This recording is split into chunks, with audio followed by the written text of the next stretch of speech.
Assalamualaikum warahmatullahi wabarakatuh. Perkenalkan, nama saya Najwa Mustika Khairumeka. Saya dari kelas 10 MIPA 4. Di sini saya akan menjelaskan tentang tokoh-tokoh hadis dan kitabnya. Yang pertama ada Imam Malik, Imam Al-Bukhari, Imam Muslim, Abu Dawud, At-Tirmizi, An-Nasai, Ibnu Majah. Imam Malik adalah Abdillah bin Anas al-Ashabani.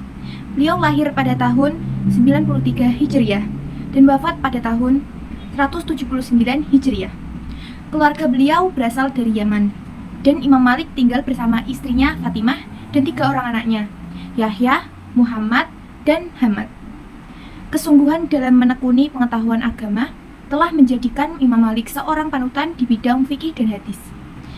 Di bidang fikih, beliau dikenal sebagai pendiri ashab fikih, yaitu mazhab Maliki. Kitab Al-Mutawatta disusun selama hampir 40 tahun.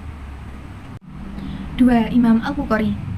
Imam Al-Bukhari lahir di Bukhara pada tahun 810 Masehi dan wafat di Kartanah pada tahun 870 Masehi. Imam Al-Bukhari memiliki daya ingat yang tajam melebihi kebanyakan orang. Di usia 10 tahun, ia mempelajari ilmu hadis dari seorang ulama besar bernama Ad-Dakil. Kitab Sahih Al-Bukhari berisi 7.272 buah hadis dan sekitar 100.000 buah hadis yang diyakini sahih.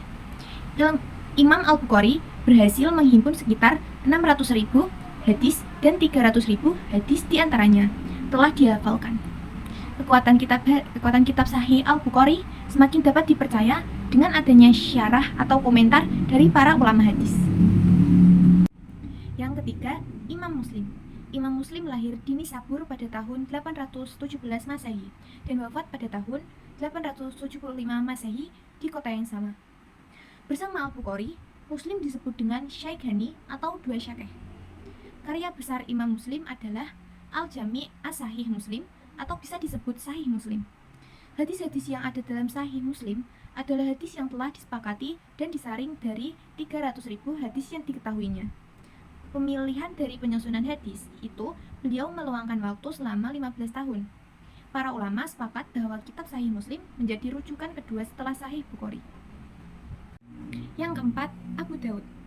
Abu Dawud lahir di Baghdad pada tahun 817 Masehi dan wafat pada tahun 888 Masehi. Abu Dawud menyusun kitab hadis yang kemudian terkenal dengan Sunan Abi Dawud.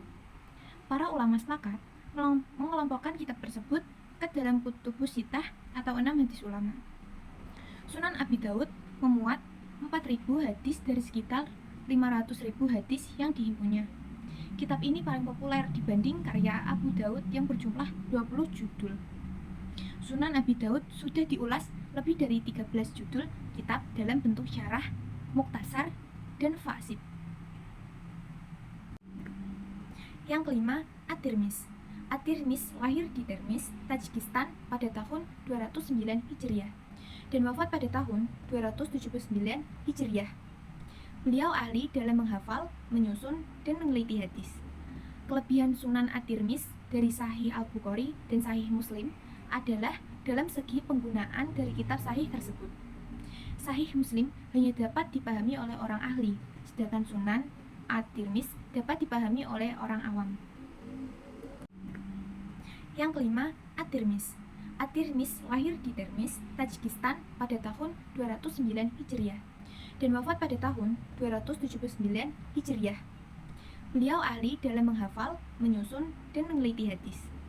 Kelebihan Sunan At-Tirmizi dari Sahih Al-Bukhari dan Sahih Muslim adalah dalam segi penggunaan dari kitab sahih tersebut. Sahih Muslim hanya dapat dipahami oleh orang ahli, sedangkan Sunan At-Tirmizi dapat dipahami oleh orang awam. Yang keenam, An-Nasai. An-Nasai lahir di Nasa, Khorasan pada tahun 830 Masehi dan wafat di Damaskus pada tahun 915 Masehi. Sejak kecil, beliau sudah belajar dan menghafal Al-Quran serta mendalami isinya. Selama hidup, ia mengamalkan puasa sunnah Nabi Daud, yaitu sehari puasa, sehari tidak puasa. Meski dalam keadaan berperang, beliau masih sempat mengajarkan hadis Nabi kepada gubernur dan para prajuritnya. Selain Sunan An-Nasai, sebuah kitab yang juga terkenal yaitu kitab As-Sunan Al-Mujtabah. Kitab ini memuat 5.761 hadis dan termasuk dalam Kutubus Sittah. Sekian penjelasan dari saya. Jika ada salah kata, mohon maaf. Wassalamualaikum warahmatullahi wabarakatuh.